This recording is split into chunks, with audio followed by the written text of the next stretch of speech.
जैसे कि आप लोगों को पता है कि पिछले जस्ट लेक्चर में मैंने आपको जीडीपी समझाई है, और जीडीपी मैंने आपको जो समझाई है वो बहुत कोशिश की है, बहुत हद तक कोशिश की है कि मैंने उसमें बिल्कुल लोकल लैंग्वेज का यूज किया है, बहुत लोकल ज्यादा लैंग्वेज का यूज किया, और इसलिए वो 40 मिनट की बन गई। ओनली मैंने उसमें जीडीपी की फुल विस्तृत जानकारी दी है कि जीडीपी क्या है, जीडीपी से रिलेटेड सारी चीजें मैंने आपको बताई हैं। ग्रोथ, जीडीपी ग्रोथ क्या होता है, समृद्धि जिसको बोलते हैं, रोजगार समृद्धि, मतलब हर पहलू पर मैंने बात की है, लॉकडाउन से जोड़कर भी बात की है, तो इसलिए वो 40 मिनट का बन गया। तो जीडीपी हमारी अलग एक वीडियो बन चुकी है, अलग सेक्शन हो चुका है। अब जो है जीडीपी के साथ जो और जो चीजें हैं इंपॉर्टेंट, उसको पढ़ते हैं बिना टाइम गवाए। जीडीपी जिसने नहीं देखा हो वो जरूर देख लेना, क्योंकि इंटरकनेक्टेड है बहुत ही ज्यादा, इसलिए वो देखोगे तब आपकी वो समझ में आएगी, और समझना ही पड़ेगा जीडीपी को आपको। जीडीपी, ठीक है। और इसके बाद जो हम समझेंगे अभी, वो समझेंगे हम एनडीपी। जीडीपी हम पिछले लेक्चर में समझ चुके हैं, कम से कम 40 मिनट 35 मिनट का वो लेक्चर है। जीडीपी में एक बार अगर एक छोटे से उसमें बता दूं, क्योंकि जरूरत पड़ेगी। उत्पादन जो आपका किसी सीमा के भीतर होता है, सीमा के भीतर का मतलब किसी देश की सीमा के भीतर, सीमा के अंदर, चाहे वो देशवासियों के द्वारा हो या फिर कोई विदेशी हो,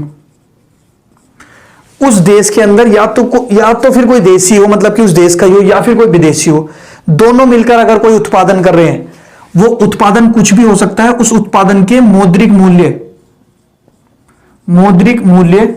को ही जीडीपी कहते हैं, मौद्रिक मूल्य को ही जीडीपी कहते हैं। बहुत अच्छे से बताया मैंने उसमें। उत्पादन जैसे कि इस देश और विदेश के लोग ने मिलकर एक सीमा के अंदर मिलकर क्या बनाई, 10 कार बनाई, और एक कार की कीमत 1 लाख है, तो 10 कार की कीमत 10 लाख। तो ये उत्पादन तो उन्होंने क्या किया, 10 कार का किया। उत्पादन क्या किया, 10 कार का, लेकिन मैंने उसकी मौद्रिक वैल्यू निकाल ली, तो वो 10 कार की कीमत क्या हो गई, 10 लाख। तो हमारी जीडीपी क्या हो गई, 10 लाख की हमारी जीडीपी हो गई। तो ये मैं आपसे कह रहा हूं, जीडीपी जो है सिर्फ और सिर्फ क्वांटिटी की बात करती है। किसकी बात करती है, क्वांटिटी की बात करती है, क्वालिटी की बात नहीं करती है। क्वांटिटी का मतलब काउंटिंग में, क्वांटिटी का मतलब बहुत ज्यादा मात्रा में, जिसको बोल सकते हो आप, मात्रा में। उत्पादन करते रहो 10,000 गाड़ी बना लो, 20,000 गाड़ी बना लो, 1 लाख गाड़ी बना लो, या कुछ भी किसी भी चीज का उत्पादन कर लो, उत्पादन पे ध्यान जाएगा, क्योंकि उत्पादन से जीडीपी कंसीडर हो जाएगी कि उत्पादन इतना हुआ है, इतनी जीडीपी है। उसमें यह नहीं कि उसको कितनी बुरी है कितनी अच्छी है, ये चीज चेक नहीं होती है। सबसे भिन्न बात मैं आपको बता रहा हूं। तो जीडीपी पे सिर्फ मात्रा पे ध्यान दिया जाता है। कैसी भी गाड़ी बनाओ, कुछ तो मौद्रिक वैल्यू होगी उसकी, बेकार से बेकार गाड़ी भी होगी, कार होगी, तो 2 लाख की होगी तो 2 लाख रुपए तो जुड़ेंगे ना। तो वो आपके जो है क्वांटिटी पे ध्यान दिया जाता है, क्वालिटी पे नहीं दिया जाता। कैसी भी कार बनाओ, बस उत्पादन देखा जाएगा कि उत्पादन तो किया है, फिर उसको मौद्रिक वैल्यू निकाल लेंगे उसकी, वो जीडीपी हो जाएगी। समझ रहे हो आप। तो जीडीपी जो है आपकी एक सीमा के भीतर, किसी भी सीमा के भीतर, देशी हो या विदेशी हो, उत्पादन जो होता है उसकी मौद्रिक वैल्यू निकाल लेते हैं, वही जीडीपी है। उत्पादन हुआ मतलब कि इन सब ने मिलकर कुछ नहीं करा, सब पूरे देश वालों ने बस कार ही बनाई, तो 10 कार बनाई है, इसकी मौद्रिक वैल्यू निकाली, तो एक कार की वैल्यू 1 लाख है, 10 कार की वैल्यू 10 लाख हो गई। यही जीडीपी है आपकी। इसमें क्या है, सिर्फ हमने उत्पादन देखा 10 कार का, कैसी कार है ये चीज नहीं दिख पाई है। वो कैसे पता लगता है, वो बाद में पता लगेगा, वो मैं आपको बताऊंगा। अब आते हैं हम एनडीपी की बात, एनडीपी पर आते हैं। जैसे जीडीपी की फुल फॉर्म थी, ऐसी एनडीपी की फुल फॉर्म है, नेट डोमेस्टिक आपका प्रोडक्ट। नेट डोमेस्टिक प्रोडक्ट मतलब कि शुद्ध घरेलू उत्पाद। इसका क्या था आपका, ग्रोस डोमेस्टिक प्रोडक्ट। क्या, ग्रोस डोमेस्टिक प्रोडक्ट, इसका मतलब ये था। हम जो समझेंगे नेट डोमेस्टिक प्रोडक्ट को समझेंगे। एक परिभाषा बता रहा हूं, इसकी गारंटी ले रहा हूं समझ में नहीं आएगी, फिर मैं समझाऊंगा एग्जाम्पल तब आएगा, तो उसको सुन तो लो क्योंकि लिखना जरूरी है उस चीज को भी, तो फिर बाद में वो आपको भी समझ में आने लगेगी, अभी नहीं आएगी। जीडीपी के दौरान उत्पादन के लिए जिस प्रक्रिया का पालन करते हैं, उस प्रक्रिया में जो मशीनों का, क्योंकि उत्पादन जो होगा वो मशीनों से होगा, तो जिस जीडीपी में उत्पादन के लिए जिस प्रक्रिया को फॉलो करते हैं, उस प्रक्रिया में जो मशीनों का जो प्रयोग करते हैं, उस मशीनों की जो है ह्रास को निकालकर जो भी आता है वो आपका क्या होता है, वो आपका एनडीपी होता है। नहीं समझ में आएगा कोई दिक्कत नहीं, इसको एग्जाम्पल से समझेंगे तब समझ में आएगा। जैसे जीडीपी जो है एक नकली है, दिखावा चीज है, ये इस बिल्कुल असली है, शुद्ध है। ये एक ध्यान रखना, जीडीपी एक नकली सा रूप है दिखाने वाला, असली जो है एनडीपी है आपका। जैसे फॉर एग्जांपल मैंने ये 10 लाख का 10 कार का एग्जांपल लिया है, 10 कार का एग्जांपल लिया। इन 10 कार को बनाने के लिए मैंने माना है कि 1 लाख की मशीन लगाई गई थी। कितने लाख की? 1 लाख की मशीन लगाई थी। और ये 1 साल में किसी देश में, क्योंकि 1 साल का काउंट होता है 3-3 महीने करके, 1 साल में जो है 10 कार बनी और वो मशीन लगाई थी 1 लाख की मशीन। उस 1 लाख से जो है कितनी 10 कारें बना दी। अब जो 10 कारें बनाई तो निकल कर आया 1 कार की 1 लाख कीमत है, तो 10 लाख निकल कर आया और जीडीपी आपने क्या बोल दी? 10 लाख। अब जो 1 साल पहले जो आपकी मशीन लगाई थी उन कारों को बनाने के लिए, मुझे बताओ आज 1 साल बाद जो मशीन जो 1 लाख की थी, जो मैं एग्जाम्पल ले रहा हूं सिर्फ, जो मशीन लगाई थी 1 लाख रुपए की, 1 साल बाद उस मशीन की कीमत उतनी रहेगी या कम हो जाएगी? क्या हो जाएगी? 100% सी बात है, उसकी कमी आ जाएगी, उसमें कम डिक्रीजमेंट आ जाएगा, ह्रास हो जाएगा। मतलब कि मैं मानता हूं 1 साल बाद वो 1 लाख की मशीन कितनी हो जाएगी? 20,000 की। कितने की? 20,000 की। 80,000 रुपए खत्म हो जाएंगे। क्यों? क्योंकि उसके कल पुर्जे घिस जाएंगे और उसके जो है पार्ट्स ढीले हो जाएंगे, उसका रूप भी बदल जाएगा, बहुत ज्यादा डेप्रिसिएशन हो जाएगा, उसके अंदर घिसावट हो जाएगी बहुत तरीके की। तो मुझे एक बात बताओ, ये 10 लाख रुपए जो दिखाए हैं, इसमें 1 लाख की मशीन लगाई थी, वो स्टार्टिंग में 1 लाख की जो मशीन लगाई थी, तो वो तो इसमें काउंट की ही नहीं इन्होंने, वो तो काउंट की नहीं। जैसे अगर 10 लाख की मशीन है, सॉरी 1 लाख की मशीन है, तो 80,000 का नुकसान भी तो हुआ है। 1 लाख वो भी तो लगाए थे ना। उस 1 लाख में इन्होंने बताना ही नहीं क्या चाहिए था कि हमारा जो है जीडीपी निकल कर आया है 9,20,000। क्यों? क्योंकि 80,000 रुपए की तो मशीन का नुकसान हो गया ना। लेकिन ये बताएंगे कितना? पूरा 10 लाख। जो मशीन खराब हुई है उसके बारे में नहीं बताएंगे, उसके बारे में नहीं बताएंगे। जैसे कार बनाई है, मोटरसाइकिल बनाई है और बहुत सारे कपड़े बनाए हैं, जूते बनाए, तो इनमें जो मशीनों का यूज हो रहा है, तो हर साल मशीन में कुछ कमी आती है, डेप्रिसिएशन आता है, हरासमेंट आता है। लेकिन जीडीपी में क्या जुड़ता है? बस उत्पादन जुड़ता है, कमी नहीं जुड़ती है। क्या होता है? कमी नहीं जुड़ती है बिल्कुल भी।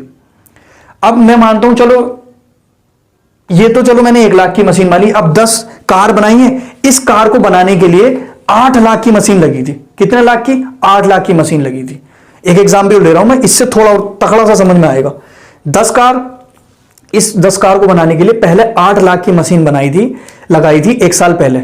1 साल बाद इस 8 लाख की मशीन से कितनी कार बना दी? 10 कार बना दी 1 साल बाद। अब उस मशीन की जो है वैल्यू चेक करते हैं। उस मशीन की जब वैल्यू चेक करेंगे तो वो अब 1 लाख से घटके, मान लेता हूं मैं, सॉरी 8 लाख से घटके अब वो 1 लाख पर आ चुकी है। उस मशीन की जो 8 लाख की कीमत थी, अब बेचने गए बाजार में 1 साल बाद, तो वो 1 लाख की मशीन बची। कुल 1 लाख की मशीन बची।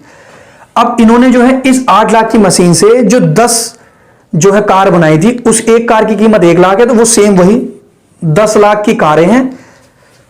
और इसी को जीडीपी बोलते हैं, क्योंकि उत्पादन की मौद्रिक वैल्यू, मौद्रिक मूल्य ही आपका जीडीपी कहलाता है। तो उत्पादन की मौद्रिक मूल्य 10 लाख ही जीडीपी है। 8 लाख की मशीन लगाई थी, 10 लाख आपका जो है कमा के दिए उसने। अब उस 8 लाख की मशीन को बेचा तो वो 1 लाख की बची। जीडीपी बता रहे हमें कितने की? 10 लाख की। लेकिन नुकसान कितने का हो गया उसमें? 7 लाख का, क्योंकि जो मशीन 8 लाख की जिससे कारें बनाई हैं उसमें तो नुकसान हो गया ना, घिसावट हो गई बहुत ज्यादा। वो मशीन 1 लाख की बिकी है, तो 7 लाख कहां चले गए वो? तो जो 10 लाख जो दिखा रहे हैं आपको, वो जो 10 लाख दिखा रहे हैं वो रियल 10 लाख है। उसमें 7 लाख का जो नुकसान हो वो कौन दिखाएगा भाई? मानोगे इस चीज को? नहीं आ रहा समझ में?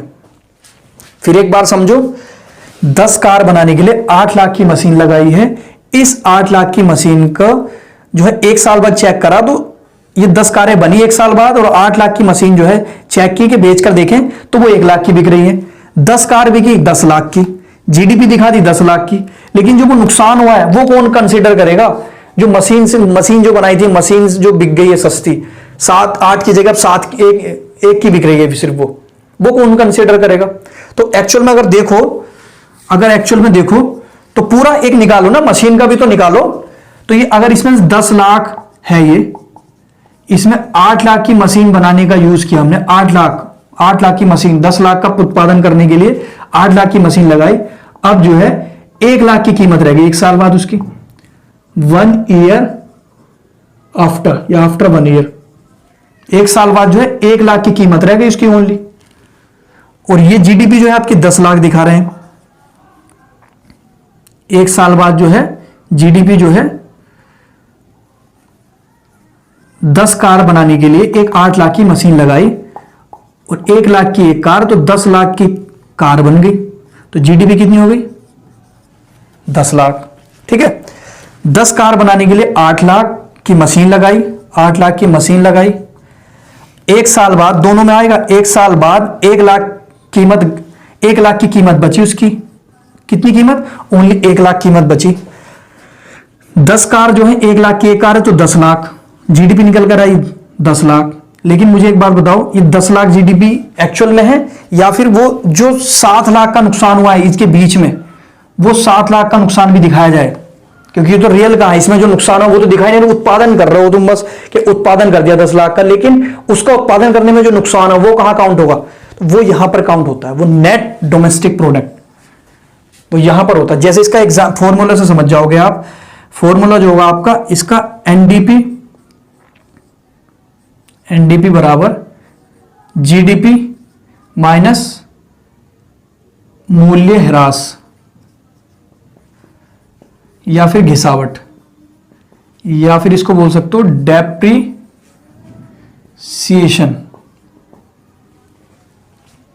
डेप्रीसिएशन। समझ रहे हो ना आप? इसको फॉर्मूले को जरूर लिखना। एनडीपी क्या होता है फिर एक बार वो समझ लो, फिर एक बार समझ लो। 8 लाख की मशीन ली, 8 लाख की मशीन ली, 1 साल बाद बेची, 1 लाख की बिकी सिर्फ, तो क्या हुआ यहां पर? मूल्य ह्रास हो गया, मूल्य में कमी आ गई उसके। 1 साल बाद वही एक ही बात है, 1 साल बाद बेची तो उसके कलपुर्जे, उसके पार्ट सब क्या हो गए? घिस गए, तो वो घिसावट। तो मूल्य ह्रास या घिसावट मैंने लिख दिया, आपको समझा दिया कि घिसावट कैसे कह रहा हूं। जो 1 साल पहले मशीन थी नहीं, वो अब घिसावट हो गया, उसकी क्या हो चुकी? कलपुर्जे पार्ट वगैरह ढीले हो गए, तो वो घिसावट हुई है। 1 साल बाद वो कीमत गिरी तो मूल्य ह्रास। तो ये तभी आपको क्या कहते हैं? शुद्ध घरेलू उत्पाद है, इसमें कोई किसी तरह की फालतू की चीज नहीं है। जो जीडीपी आपको दिखा रहा है कि उत्पादन कर दिया और ये देखो हमने इतना उत्पादन कर दिया, लेकिन पीछे जो है प्रॉफिट कहां है इसमें? मशीन अगर इतनी ज्यादा, इससे ज्यादा नुकसान हो गई तो क्या फायदा बताओ? जैसे इस पूरे साल में 10 लाख की कार बनाई और 10 लाख की कार बनाने के लिए 20 लाख की जो है मशीनें लग गई हूं, 20 लाख की मशीन लगाई हो और उस 20 लाख की मशीन से सिर्फ 10 लाख का उत्पादन हुआ हो। समझ लो, अब मैं मानता हूं कि 1 साल बाद 20 लाख की मशीन ही खराब हो गई पूरी, तो 10 लाख का जो उत्पादन आप दिखा रहे हो देश को, जीडीपी का 10 लाख, तो मुझे बताओ कि 10 लाख का जीडीपी का जो जीडीपी आई है वो फायदा है या फिर वो 10 लाख जो 20 लाख जो मशीन लगाई थी उसमें 10 लाख का नुकसान हो गया और ये 10 लाख जैसे तैसे बचाए, उसमें से निकाले, प्रॉफिट किया बड़ी मुश्किल से, और 10 लाख का नुकसान हो गया। तो असली जो है एनडीपी से निकल कर आता है आपका नेट डोमेस्टिक प्रोडक्ट, नेट बिल्कुल जो निकल कर आएगा आपका। इसमें जो है जो जीडीपी में जो उत्पादन करने में, मतलब जो उत्पादन करने की प्रक्रिया में जो भी मशीनों का ह्रास हुआ है उसको माइनस कर देंगे। जीडीपी मतलब कि एक तरीके से उत्पादन, ये मतलब समझो। जीडीपी करने मतलब उत्पादन करने में जो भी मूल्य ह्रास हुआ है मशीनों का, किसी मजदूर का जो भी ह्रास हुआ है, ठीक है, वो ह्रास को माइनस कर देते हैं और फिर निकल कर आता है एनडीपी, शुद्ध डोमेस्टिक, मतलब शुद्ध। ये जो है आपका, जैसे मैं आपको बता रहा हूं, 10 कार 10 लाख, 8 लाख, 1 लाख, ये जो समझे होंगे आप, तो इसमें जो है अगर आप इसको शुद्ध निकालोगे तो इस 7 लाख का नुकसान निकाल के सिर्फ 3 लाख की निकल पाएगी जीडीपी। तो 3 लाख की जीडीपी निकल पाएगी वो आपकी शुद्ध कहलाएगी, वो एनडीपी कहलाएगी। 10 कार 8 लाख रुपए, 10 कार कितने की? 10 लाख रुपए की। उनमें से 8 लाख की मशीन लगी थी, वो सिर्फ 1 लाख की रहेगी, मतलब उस मशीनों में 7 लाख का नुकसान हो गया। लेकिन इस मशीन से हमने 10 लाख का माल भी बना लिया, समझ लो। तो 10 लाख का मान बना लिया, तो इस 7 लाख को इससे भरपाई करो आप पहले, अगर शुद्ध निकालना है तो। अगर दिखाने वाली बात है देश में कि हाँ जीडीपी हमारी इतनी हो गई, तो वो चीज अलग है। लेकिन मशीन भी तो लगातार काम करती है, मनुष्य भी तो काम करता है, मनुष्य की पावर भी तो लगातार डिक्रीज होती है, खत्म होती है। मनुष्य हमेशा ताकतवर थोड़ा जाएगा, कमजोर होता चला जाता है, डेप्रिसिएशन होता चला जाता है उसका। नहीं आया समझ में? आगे होगा, आगे होगा ना। तो एक बार इसको डायग्राम को बनाइए जल्दी। और हाँ एक चीज और ध्यान रखना, जीडीपी हमेशा जो है, जीडीपी जो है हमेशा, ये क्वेश्चन आया हुआ, एनडीपी से ज्यादा होगी, हमेशा ज्यादा होगी। क्यों होगी ज्यादा? क्योंकि उसमें से जो है हम जीडीपी में से हम कुछ ह्रास नहीं करते, एनडीपी में से हम पहले मूल्य को ह्रास करते हैं जो भी लगा है। एनडीपी जीडीपी में से इसको ह्रास करेंगे तब आपका एनडीपी निकल कर आएगा। तो अगर जीडीपी 10 लाख की है और उसमें से 7 लाख का नुकसान हम ह्रास करेंगे, तो 3 लाख ओनली जो है आपका क्या निकल कर आएगी? एनडीपी निकल कर आएगी। तो एनडीपी हमेशा जो है क्या होगी आपकी? जीडीपी से कम होगी, हमेशा कम होगी, हमेशा, ठीक है। क्योंकि उसमें जो है हरासमेंट जो है निकालते हैं। एनडीपी में मतलब जीडीपी का उत्पादन की प्रक्रिया में जो मशीनें लगी हुई हैं, उस मशीनों का हरासमेंट, डेप्रिसिएशन घटा देते हैं, फिर जो जीडीपी बचता है वो आपका एनडीपी है, ठीक है, वो आपका एनडीपी है। ये आपकी परिभाषा भी थी।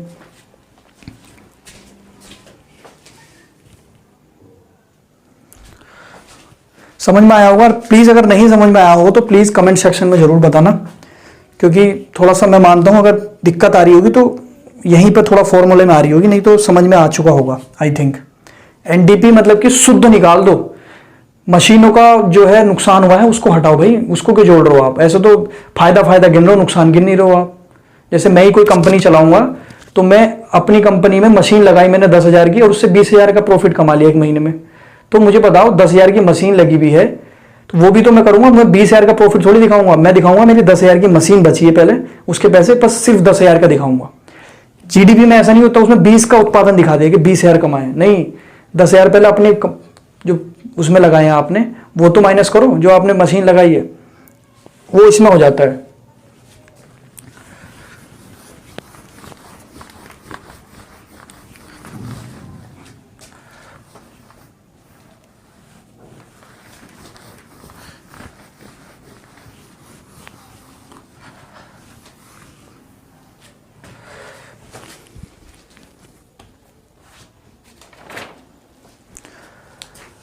अब जो है हम पढ़ेंगे जीएनपी, जो पढ़ेंगे हम जीएनपी, ग्रोस नेशनल प्रोडक्ट, सकल राष्ट्रीय उत्पाद। अभी जो हमने पढ़ा है जीडीपी और हमने पढ़ा है एनडीपी, ये एक साथ ही है, जीडीपी और एनडीपी। इसमें पूरा उत्पादन देखा जाता है, इसमें मशीनों का हरासमेंट हटा के देखा जाता है, तो शुद्ध ये हम देख चुके हैं। अब जीएनपी और फिर हम देखेंगे इसके बाद एनएनपी। जीएनपी और एनएनपी, सॉरी, जीएनपी और एनएनपी अलग और जीडीपी एनडीपी एक साथ, ठीक है, ये अलग ये अलग। तो हम जो है जीएनपी समझेंगे। अब जीएनपी का अगर फॉर्मूला समझोगे आप तो GNP is equals to GDP plus विदेशी आय प्लस और विदेशियों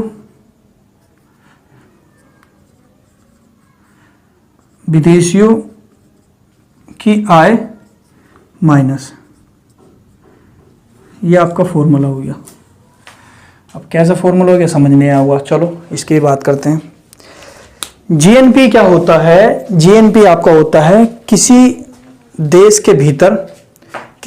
के भीतर उत्पादन में जो आपका उत्पादन की जो मौद्रिक वैल्यू है, उत्पादन की मौद्रिक वैल्यू, इसको यहां इसको मिटा देता हूं, चलो ये आपका भारत हो गया।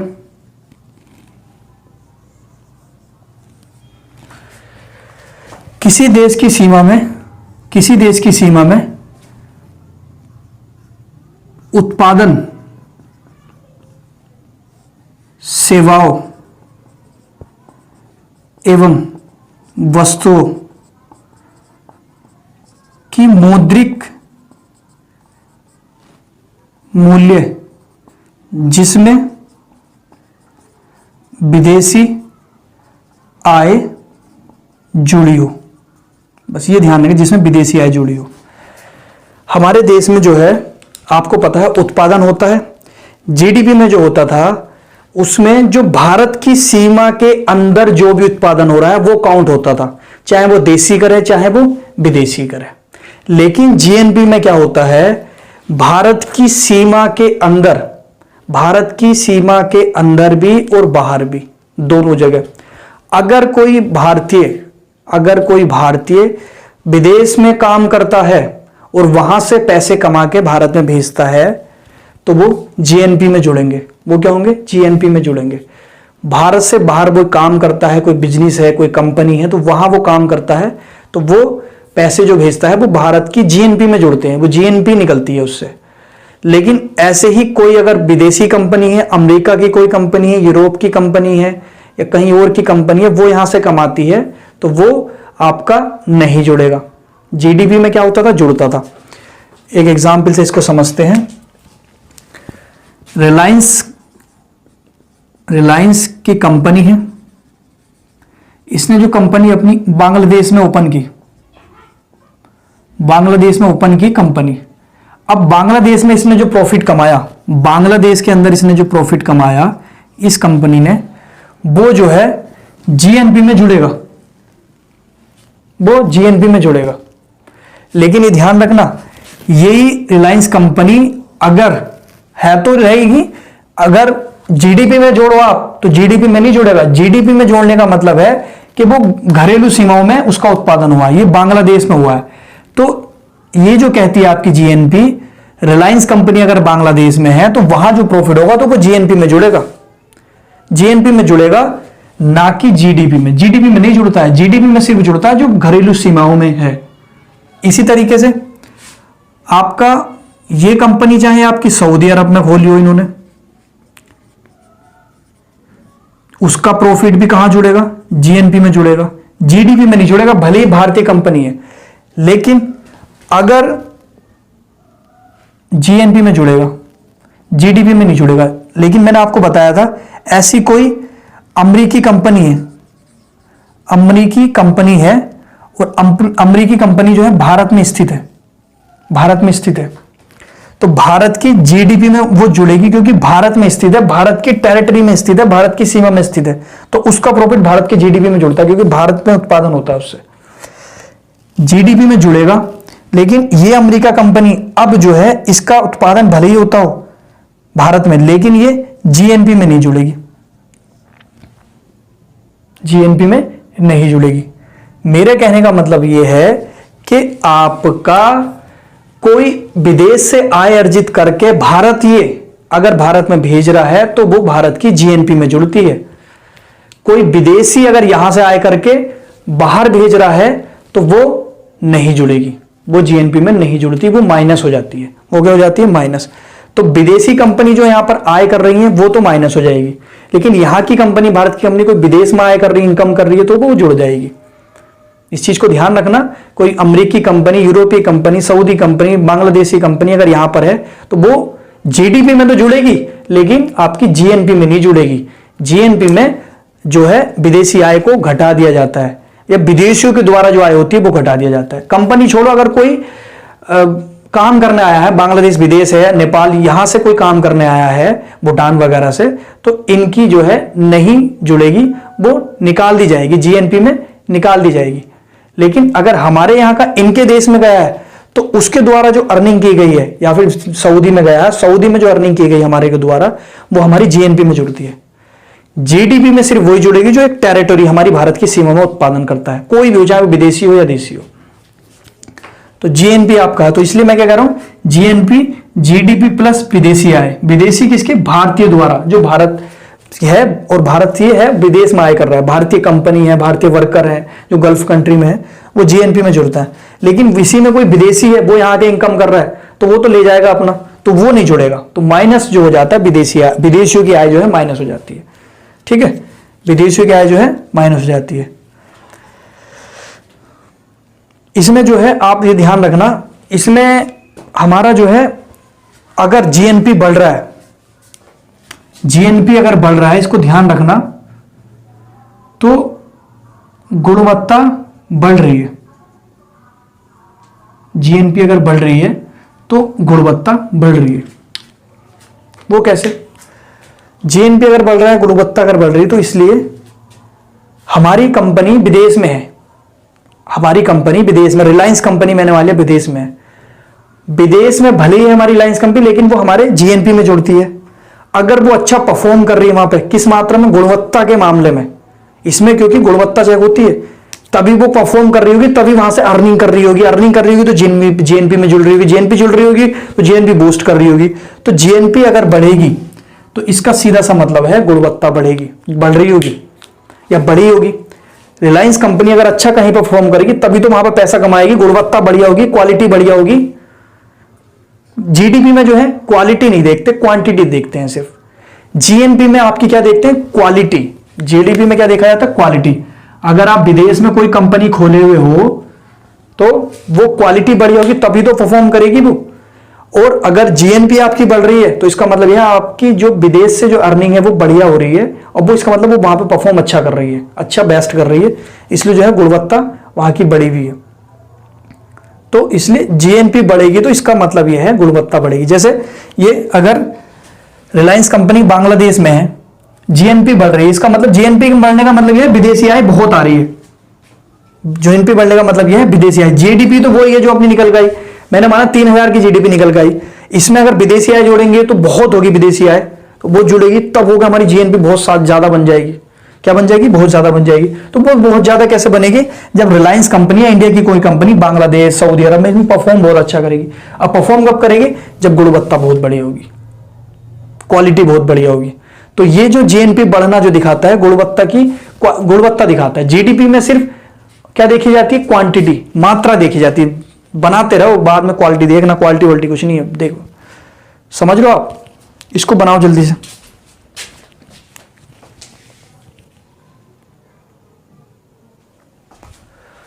अब जो है जैसे कि मैंने आपको बताया था जीएनपी फिर एनएनपी, जैसे कि हमने पढ़ा था जीडीपी और जीएनपी, ऐसे आप जीडीपी और एनडीपी। अब आपका जीएनपी और एनएनपी, तो अब जो हम उधर से उठा के लाएंगे आपका एनएनपी।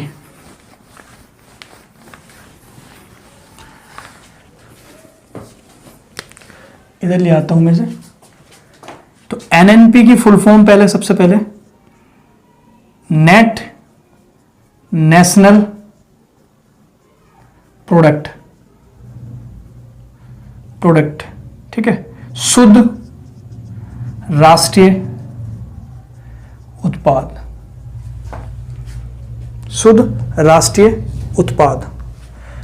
इसी फॉर्मूले को उठा लेते हैं फिर, जीएनपी जीडीपी प्लस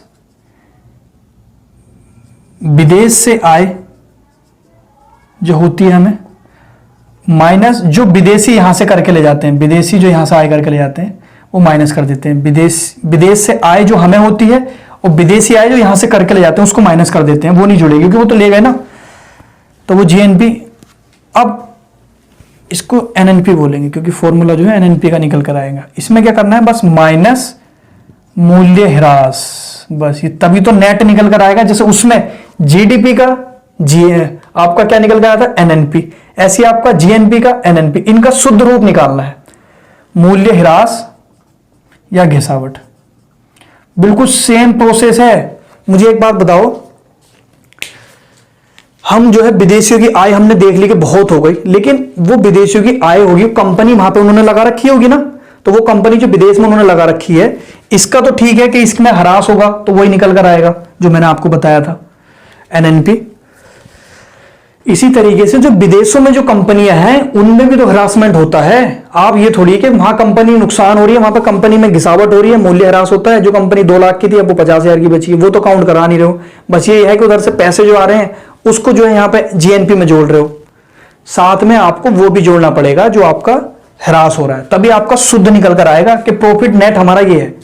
हमने यहां पे ये भी खर्चा निकल गया, कम जो मशीन का नुकसान हुआ था वो भी पैसा लगा दिया, मशीन बिल्कुल नहीं कर दी, फिर तब आके शुद्ध निकलता है आपका। समझ रहे हो ना आप? जैसे स्कूल चलता है कोई, उस स्कूल में भले ही उस स्कूल की अर्निंग जो है 50,000 है महीने की, लेकिन मुझे एक बात बताओ, 5,000 टीचर को दे दिए, 5,000 मैथ वाले, 5 वाले रीजनिंग, सारे टीचरों को दे दिए, उसके बाद जो है कुछ बिजली का बिल भी दे दिया, कुछ पानी का, कुल मिला के 5,000 बचे। तो दिखाने के लिए 50,000 है, लेकिन नेट जो निकल कर आए हैं उसमें जो आया वो 5,000 आया हमारा, जो बचकर आया 45,000 तो वही डेप्रिसिएशन में एक तरीके से चले गए, मरम्मत में, पानी जो गया है या टीचरों को देने में, वो एक तरीके से मरम्मत में मान लो आप। तो आपका एनएनपी जीडीपी प्लस विदेश से आए माइनस विदेश आए माइनस मूल्य ह्रास, समझ लो आप, मान्य मूल्य ह्रास।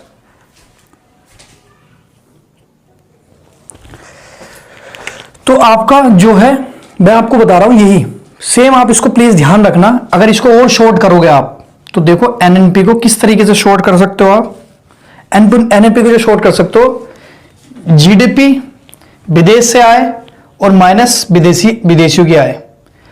इसका पूरा जो मतलब है इक्वल में है ना, ये एक दूसरे के इक्वल में, इसका पूरा मतलब ये है। तो इसका अगर पूरा मतलब ये है तो मैं यहां पर क्या लिख दूंगा, इसका मतलब जीएनपी माइनस मूल्य ह्रास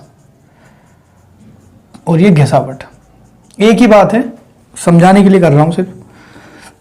तो ये भी फॉर्मूला बन सकता है, ये भी फॉर्मूला बन सकता है। और मैं एनएनपी का फिर आपसे बता रहा हूं, एनएनपी जो है, जो आपने जीएनपी में जो दिखाया था पूरा सब कुछ जोड़ दिया था, प्रॉफिट, उसमें शुद्ध तरीके से नहीं निकाला था कि जो मशीनें काम कर रही हैं उसमें, विदेशों में भी जो मशीनें काम कर रही हैं, जो वर्कर काम कर रहे हैं, उनमें भी तो एक डिक्रीजमेंट आता है, उनमें भी तो एक हरासमेंट आता है और एक डेप्रिसिएशन आता है, तो वो काउंट होता है।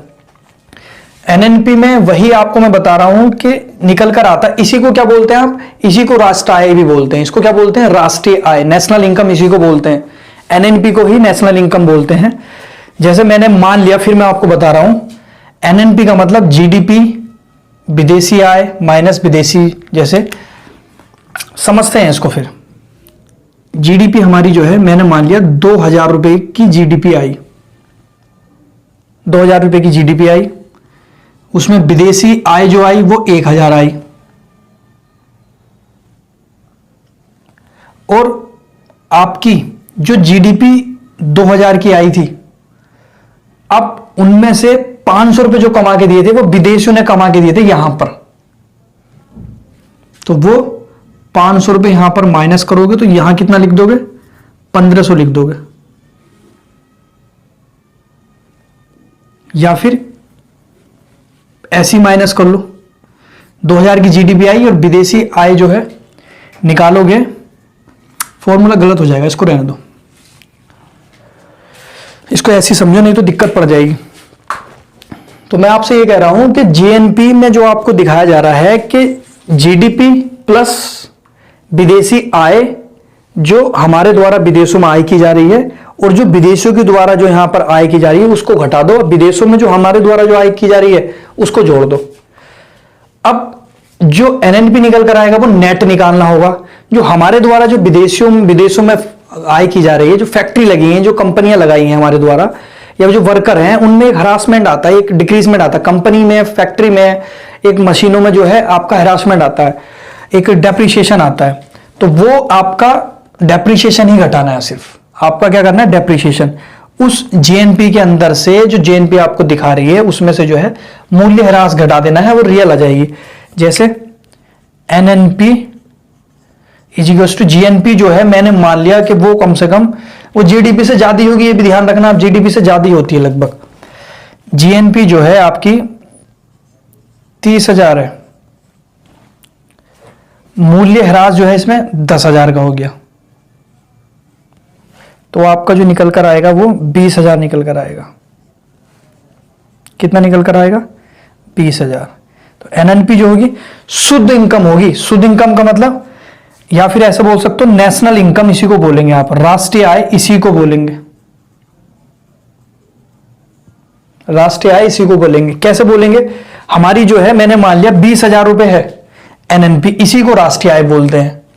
तो 20,000 रुपए अगर हमारे देश की राष्ट्रीय आय हो गई 20,000 रुपए, वैसे निकाल के दिखाया मैंने, और हमारे देश की जो जनसंख्या से इसको भाग दे देंगे, आपकी पर कैपिटा इनकम भी निकल कर आ जाएगी।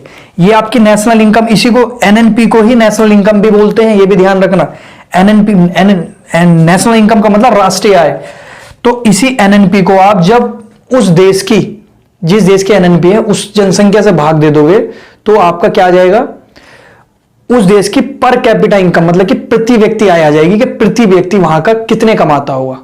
यही हमारा जो है उसको अनुसरण करता है। विदेश में कोई चीज देखता है तो यही चीज देखता है कि हमारे देश की जो है पर कैपिटा इनकम किस हिसाब से, वो अलग ही मुद्दा है फिर वो। चलो, तो 20,000 में मैंने 135 अरब करोड़ की है, लेकिन आपको पता है फिर उस हिसाब से राष्ट्रीय आय भी तो होगी।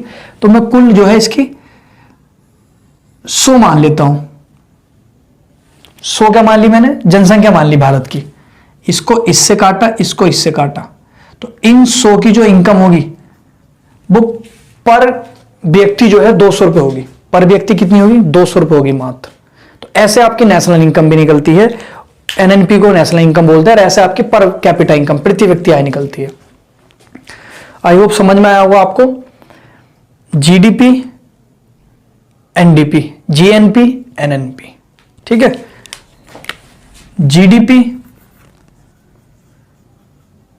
जीडीपी और इसमें जो है फिर आपका एनडीपी। अब आपका क्या है? जीएनपी और फिर ये आपका एनएनपी। इसमें जो है उत्पादन देखते हैं, फिर इसमें उत्पादन में जो मशीन लगी हुई थी उसका हैरासमेंट दिखाते हैं एनडीपी में। इसमें जो उत्पादन दिखाते हैं, क्वालिटी भी है, लेकिन इसमें जो है फिर जो नुकसान हुआ है, जो लॉस हुआ है, वो इसमें दिखा देते हैं कि जो मशीनों का हैरास हुआ है। इसको इतने ही रखते हैं।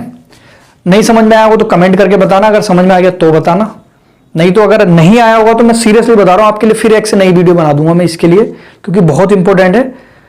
मुझे पता है कितना इंपॉर्टेंट है, क्योंकि एग्जाम में इससे रिलेटेड बहुत चीजें जुड़ती हैं, और रियल लाइफ में, डेली लाइफ में तो आपके आज का यूज ही है हर जगह, ठीक है। थैंक यू सो मच, इतना ही रखते हैं आज।